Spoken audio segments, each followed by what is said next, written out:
আজকে আমি বানাচ্ছি ভারাকা ভ্যালি টির প্রিমিয়াম কুড়ি পাতার চা। আচ্ছা, এই কুড়ি পাতার চা কি আপনারা কি জানেন? এই চা পাতা তৈরি হয় বছরের প্রথম মৌসুমের কোমল কুড়ি পাতা থেকে। এই কুড়ি পাতাগুলো বছরে মাত্র একবারই হ্যান্ডপিক করা হয়, তাই এর ফ্লেভার, অ্যারোমা, কোয়ালিটি অন্য সব চা পাতা থেকে ডিফারেন্ট। এই চা পাতায় কোনো আর্টিফিশিয়াল কালার, আর্টিফিশিয়াল ফ্লেভার বা আননেসেসারি কেমিক্যাল ইউজ করা হয় না, এবং এই চা বানানোর সময় এত সুন্দর একটা অ্যারোমা ছড়িয়ে পড়ে যা মনটাকে খুবই সতেজ করে তুলেছে। আর আমি একদমই লেট করব না, সোজা চা নিয়ে চলে গেলাম ছাদে।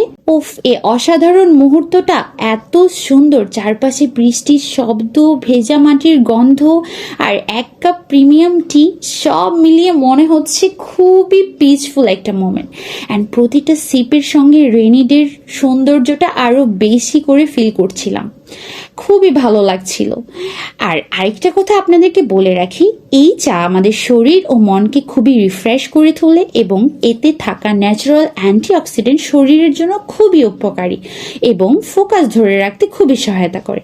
তাই আমি সবাইকে সাজেস্ট করব যে আপনারা একবার হলেও আমাদের এই ভারাকা ভ্যালি টিটা ট্রাই করে দেখবেন, কারণ এটা মাত্র বছরে একবারই সংগ্রহ করা হয়। এটা কিন্তু সবকিছু থেকে একদম different. So don't be late, order now ভারাকা ভ্যালি টি।